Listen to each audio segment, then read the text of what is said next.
Welcome to Leaving the Lies and Telling Your Truth. Thank you, Melody, as always, for joining me today. How are you today, Melody? I'm good. How are you? Oh, wait, which Melody? Mel, Mel. this way. Okay, you're going to call me Mel and her Melody. Okay, we can do that. I would like to let everybody know, remind everybody, please subscribe to our YouTube page, Leaving the Lies and Telling Your Truth. Also, head on over to Facebook, where we have a group called Leaving the Lies and Telling Your Truth. Please join, like, subscribe to both of those pages. Today, we have a special guest. She was actually there for the birth of two of my children. She was very close to my mother. She helped me out many of times, and many people, whether they were sick, giving birth, or just needed an ear. I would like to welcome Melody Boyd. How are you today, Melody? I'm doing great. How are y'all doing? Very Good, good. thank you. Melody, thank you so much for joining us today and sharing your experience. I remind everybody at the end of this, after you're done watching this special interview, please share some love to Melody. Absolutely. Mel, we're going to start out or Melody, we'll start out real simple. What year did you come to the house of Yahweh and how many years did you stay? I came in November of 19, wow, sometime 1989. Same year y'all joined. I left in October of 2007. So I was there 1 month shy of 18 years. Wow. Wow. Wow. And Mel, what kind of job did you have before and during the House of Yahweh, outside in the world?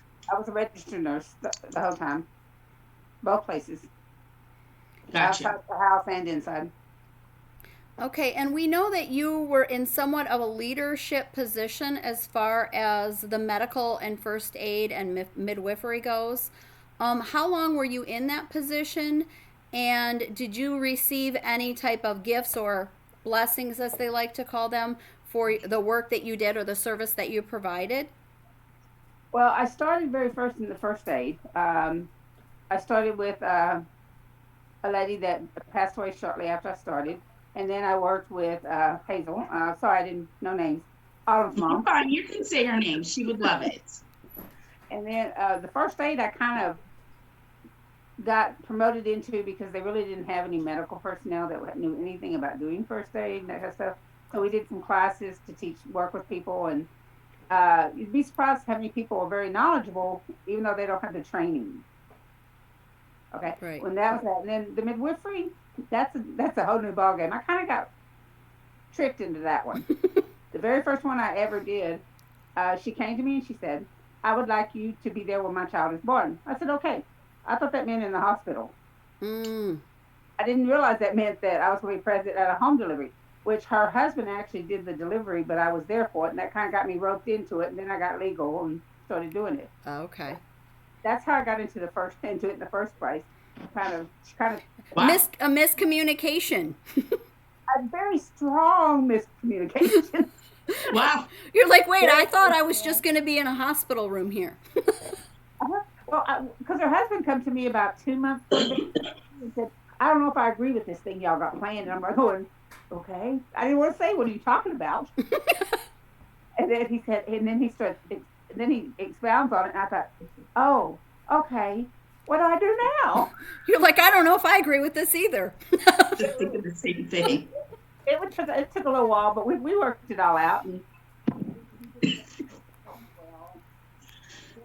Oh, we lost your voicemail. Did you hit a button or something? nope, I hadn't touched anything. Okay, we hear you again. I don't know what happened. I didn't touch anything, but Okay. after that, it kind of became. I enjoyed it, and we kind of did some work with it, and have delivered a lot of babies. As far as getting gifts for my volunteering, no, I no. So you As a matter of fact, basically did all that out of the kindness of your heart then. in the beginning of it, in the beginning of it, I bought all the supplies, and then I just had the women pay me back for my supplies. Okay. Then, as it got to where there were more and more women, the house actually took over the financial part of it. I was no longer in control of the finances, Okay. and they set it up after that. So The reason why we specifically asked this question is because over the next hour, we are going to talk about all encompassing work that you did. And you did this voluntarily. You did not do this for the blessing. You did not do this because you were paid. You just did this because it was your calling to do.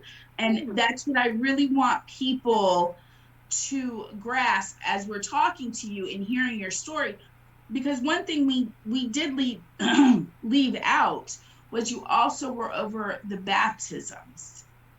Yeah. So that's one reason why we really wanted to ask that question. We weren't trying to be nosy. We're trying to make people aware at the very beginning all that you had to do, the pressures, everything that you went under in order to do the job that you did for 18 years for absolutely nothing, and then what took place to you. So now that I've set it up, nobody's going to leave. There we go. Because I'm sorry, Mel, were you going to ask a question? Go ahead. Okay, because of your experience in this position, do you have any concerns for the people that are in the house of Yahweh now? Yeah, actually a lot. Mostly it is that they teach you to not seek outside medical attention. At least they did when I was there. I'm not going to assume they still do, but when I was there, they did. And I just want them to understand this. How are you going to treat an illness with natural herbs and stuff if you don't know what the cause of the illness is? Because different herbs work for different causes. So you got to know what you're dealing with before you can treat it naturally. Right. I mean, medicine has to know what they're dealing with it before they can treat it medically. And so they need to have that knowledge. They need to go. They need to get checked out. They need to find out what's going on, and then they know all their options, and they can make a educated decision, not just doing what they're told like they're blind, leading the blind. Absolutely. And I'm sorry, Mom. No. Can I just add to this? And I just want to add that you have basically been in the medical profession for what, over 30 years? Yeah. Last count, I think at my retirement, I had been in like 37, 38 years. Okay, so for 38 years, many things have changed over medicine. But one thing I would like to ask your opinion so we can stress this on. Women can go to women doctors now for any reason, and men can go to men doctors now for any reason. And same with the nurses, correct? Like if you were to go to a normal doctor's office or hospital, there's no longer predominant male doctors. The number of female doctors in Abilene has more than tripled, probably quadrupled since I've been in the medical profession. I remember when I first started, there were only like one or two. Now there's ones in just about every area of medicine there is in Abilene. Right. So basically, you just wanted to make that clear so anybody who's in there who says, well, the reason I'm not going is because I'm a woman and I don't want to see a male doctor, is that there are plenty of female doctors available in the area that would be willing to see them. And there's also a lot of what they call general practitioners or internal meds, which they can just help you figure out what's going on. And then if you need to go further, they can get you into another female who specializes in whatever your problem is. Right. And that's also why I brought up the fact about the nurses, because there are now more male nurses now than there were back in our day. Right. So the men have no excuses. Right. Most offices do have at least one male nurse, some more. But there are still a few that only have female nurses.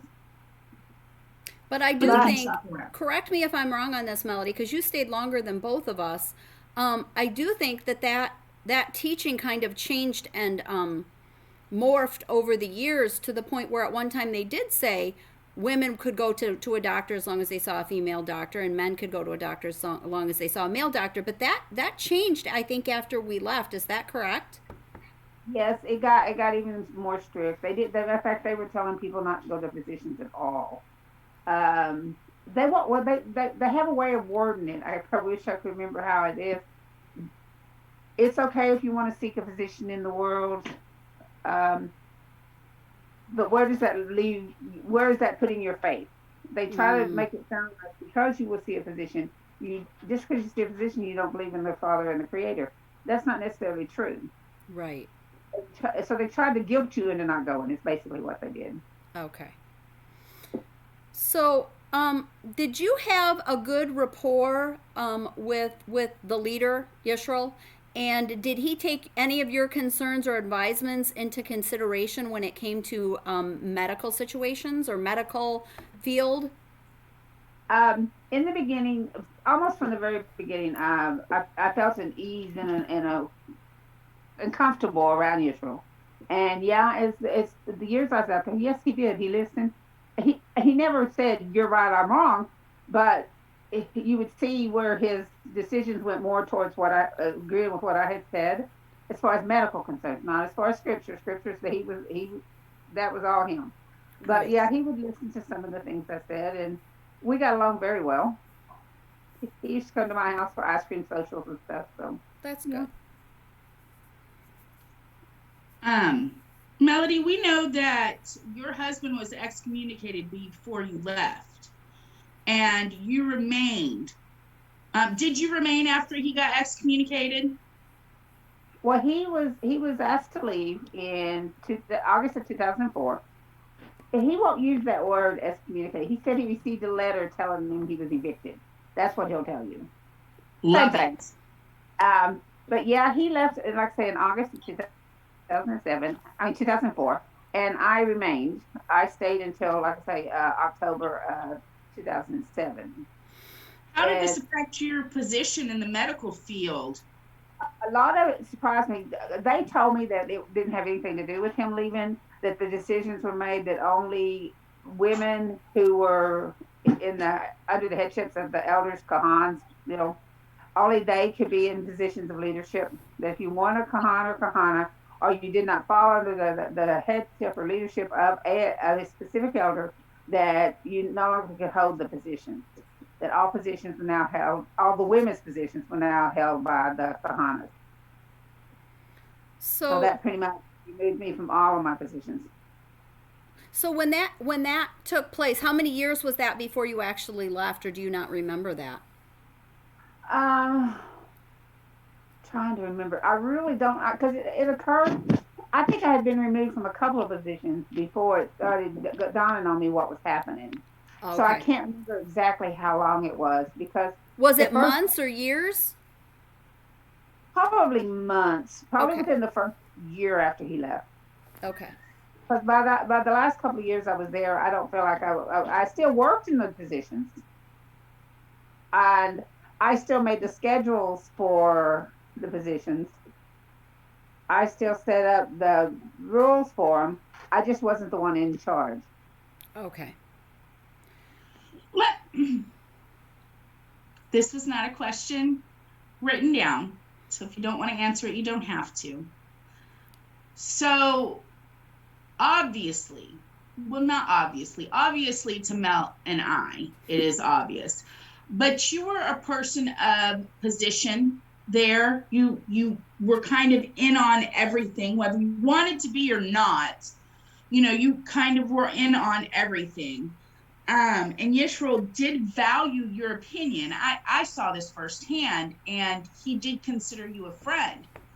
After your husband left or was evicted, I'm surprised. Did they ever try to make you a Kohana? No, I think they tried to put. I was asked to go under the headship of a certain elder Kahan, whatever, and I said no. So to say they would try to force me to be, I wouldn't say that. I think that's what they were trying to do. Right. You know what I'm saying? But I said no in the very beginning. I was given a choice to choose a specific elder or to remain under the headship of the body of elders.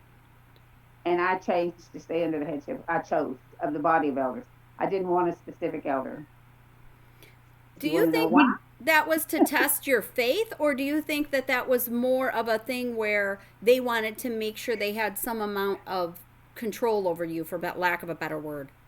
I think it was control. Okay. I agree with that. I think they want, and you had a lot of knowledge. Not knowledge in the field. Obviously, you had a lot of knowledge in the field that you were in, but you had a lot of knowledge on other things that were taking place or that were going to take place. Now, let me add this very strongly in. Whether you wanted to know or not, you always found out just because of the position and how many different positions you held. You found out things before the general population did. Yes, some things. Some things I didn't. Some things that came out when they came out, they were quite a shock. But some of them I kind of had prior knowledge too from talking to Yeshua and talking to the elders. Because in the beginning, as a female, I was able to talk to all the elders. Because of the positions I'm in, there's different elders over each position. Mm-hmm. And it changed, and that was no longer in the head position. I had to go through their wives in order to ask questions and find out things. That was actually going to be my next question. Was you were there when that wall of separation went up and that kind of put a division? How did that affect, and now no longer, not only not being able to socialize as much, how did that affect you, but how did that affect your ability to communicate effectively? Well, have you ever played the game where the first person in the line's told something and it goes all the way through and the last person tells what they said or heard? Telephone. I found Yep. several people that the truth is somewhere in the middle. Because I don't know how well you've ever played it. By the time it gets to the last one, it has nothing to do with what was said in the beginning. Right. Right. So yeah, I would hear a little bit from this person. This as a midwife, you get to talk to a lot of different women. And they tell, and when certain laws came out, women were unhappy, and so the women would state their comments during the exams and stuff. And in the beginning of that, I could talk to the men, and I would hear their opinions of it. And then when it all came down, we had to do what we were told by the elders. Do you understand what I'm saying? Yes. Yeah. Oh, absolutely. We had to follow the rules, and sometimes the rules are what the families wanted. Right.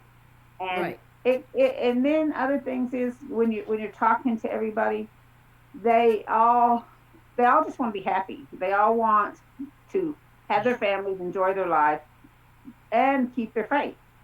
Right. And a lot of things stress that the faith, and it got interesting.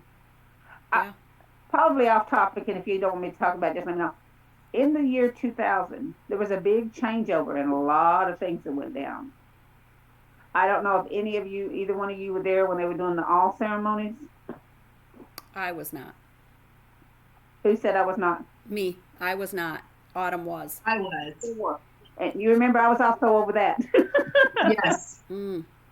Wow, I didn't realize how much I did. In the all ceremonies, there had to be things were a little more lenient there when we first did them in the 80s, but I mean 90s. But in 2000, everybody who had the all already done, it was repeated because my understanding was something wasn't done the way it should have been done, so they repeated it all. They also repeated every baptism. Wow. During that year, and that everybody who was married had a renewal of vows, and I mean everybody, and that all occurred in the year 2000. Well, may I ask why? Can you expound on why? I understand. This is a situation where I'm only going on my own understanding from what happened. Okay. But they said back that they decided that all the women needed to be baptized by the kahanas, and all the men needed to be baptized by the kahanas, and that the wording wasn't what it should have been for the baptism. So basically, they were saying kind of if you had been baptized before, it really didn't count. It was null and void unless you rebaptized yourself, correct? Because it was at this time, it's because they were saying things were not done correctly, so it was not a recognized, I guess, by the Creator as a baptism. I don't know, but they had everybody redone. Let me paint this picture and tell me if I'm wrong, Mel. Hi, kitty. Everybody had to get remarried. So was it like the elders stood under the tallit and everybody just walked up? Do you, yes, next? Do you, yes, next? Pretty much, but my understanding, when they did the renewals, of course, they were done by a kahan, not a kahana. They were all renewals were done by the kahan. But you were a lot of them. They were the kahan was chosen for you because like he's the one who your head was under for counseling or for anything. So we did different ones. But yes, everybody was done, and it pretty much was like an assembly line. They had several talits set up in the big room they were in, and everybody they went and basically they would say, "You're going to elder so and so, you're going to elder so and so, you're going," and they all went through. Now, all the kahans and their ones and their re were done separate before all of the rest of the congregation was done. Same way with all ceremony when they redid it. All the kahans were done first, and their wives and families, and then they came back and did the full congregation. Now, what was the reasoning they gave behind the all ceremony? Similar things like the wording wasn't right, or? I understand it had something to do with all ceremony. I didn't know 100% why they were redoing it. But I know it. Well, if you think about it, if they had to redo baptisms because something wasn't done correctly in the baptism, which makes the baptism null and void, then they had to redo the all ceremony because it Yeah. would have been null and void. Okay. Yeah. Yeah. So hold on, before we go any further, it brought up a whole nother set of questions, but I just want to ask Melody one question real quick. Do it. You were very popular, Melody. You would have ice cream socials. The women would hang out at your house. I remember being pregnant, and there were times going over there and just pouring my heart out, and then, okay, yeah, your baby is moving. Your baby just doesn't have much room. That's why it doesn't move. But there was always people there, always people around your dining room table and stuff. So after your head left, or we're gonna say he left. After he left, evicted, and then that wall of separation was already up. By this time, they had pretty much cut out socialization and other relationships. How lonely did you get, Melody? You went from probably 15, 14 years of being surrounded by friends and laughter and talking and being from a counselor to a mother to I remember your best friend. She had, I think, 4 or 5 children, and they were like your very own. Were you alone? I mean, what was that like for you? It did get lonely. That played a lot in my decision, part of my decision to leave. But they, let's just say my phone buzzed a lot. I lots of phone calls. And still with the midwifery, we still did the monthly and the weekly visits, so I still had that socialization going on. Um, it was it was it was hard because I'm a sociable person. I like to be around. Well, I remember that. You are very I sociable. like being around people. I liked doing things. I liked, you know, I just like people in general. Right. And it was really, really hard. Yeah, I can only imagine how difficult that was for you. Melody, the bride's price. Can you explain to us what the bride's price is? It's in the scriptures, and all I know is that when a man, there was a woman he wanted, he would talk to the father, and he would pay what they call the bride's price. That's not the same as the dowry and all that stuff. The bride price, if I understand correctly, was said according to what the price of the shilling was in the synagogue and all that stuff. If it was a dollar, if it was a penny, then it was $1 was the price. It's something like that. I don't know exactly how. I know that by the time when Ruth and I first went in, he went and talked to well, at the time they were called elders, and he asked about the bride's price, and they said at that time that they want something that was not something they were expecting to be done or wanted to be done. But he went ahead and paid it. They figured out that the price that year, the bride price would have been $135 or $125, something like that. So he went ahead and did it because he felt like that was part of the scriptures and it needed to be done. Then a few years later, quite a few years later, Can you touch your phone or something? I don't know what happened, but where you're sounding a little muffled. what I was doing. I haven't touched it. Okay, Are you now it's setting better your again. phone down or moving your hand? I think I'm sitting it closer to the table, and so it's probably mugged. Okay. We hear you much better now. You're good. Continue on. I'm sorry. I'll try not to move it again. But like I say, when Royce paid it, it was like 125 or 135, something like that. I can't remember the exact price. But many, many, many years later, they determined that all the men needed to pay a bride's price. And they set some pretty lofty prices for some people. Do you know what the price was they set for you? I don't remember exactly, but I know it was like around like 100,000 or something like that. Wow. I don't remember the exact price, but I knew it was going to take me years before it'd be paid. But then Royce remembered he had already paid it, so he went to the elder who set the bride price many years before that. Talked to him, got a copy of where he had agreed to the bride's price, and I know it caused a great deal of controversy because he only had to pay the 125, 135 because it had already been paid and contracted through a Quran. Wow. So he was really, really glad he had done that. I bet. No joke. So even if you had been married for years, 20, 30 years, the husband still had to give the bride's price to the house of Yahweh. Well, they must have. I mean, I didn't go around talking to the different women and asking who had to pay the bride price and who didn't.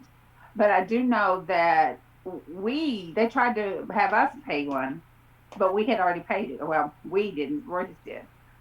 He had paid it, long since paid it, so he didn't have to pay the price they elected for it to be. I thought that was kind of cool. And just to clarify, I mean, I know the answer to this, but I just want to make sure anybody watching is also understanding. This bride price was not being paid to the father of the bride. This was being paid directly to the house of Yahweh, correct? Yes. Yes.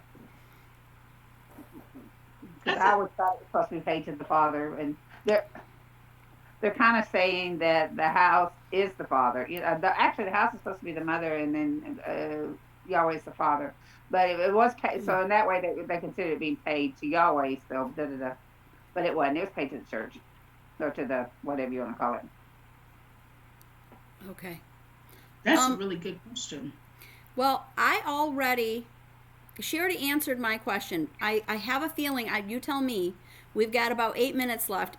I don't think this question will go over that, or do you think we should save that for the second segment? What do you think? Where are we going? I think that we should save it for the second segment because I have a feeling it might go a little bit longer than what we anticipate with just ourselves asking her questions. Okay, if you want to make this a hook, we could ask the question, but not get the answer, and they'll have to go to the second segment for the answer. Yes, what do you think of that? Yes, Melody, let's do that. Yes, go ahead. No, it's your question. Okay. Melody, did you have any suspicions that there were any physical or sexual abuse cases going on while you were at the house of Yahweh? Now, before she answers that, we'll come back and let you hear her answer on part 2. That's right. Come back and find out the answer to that.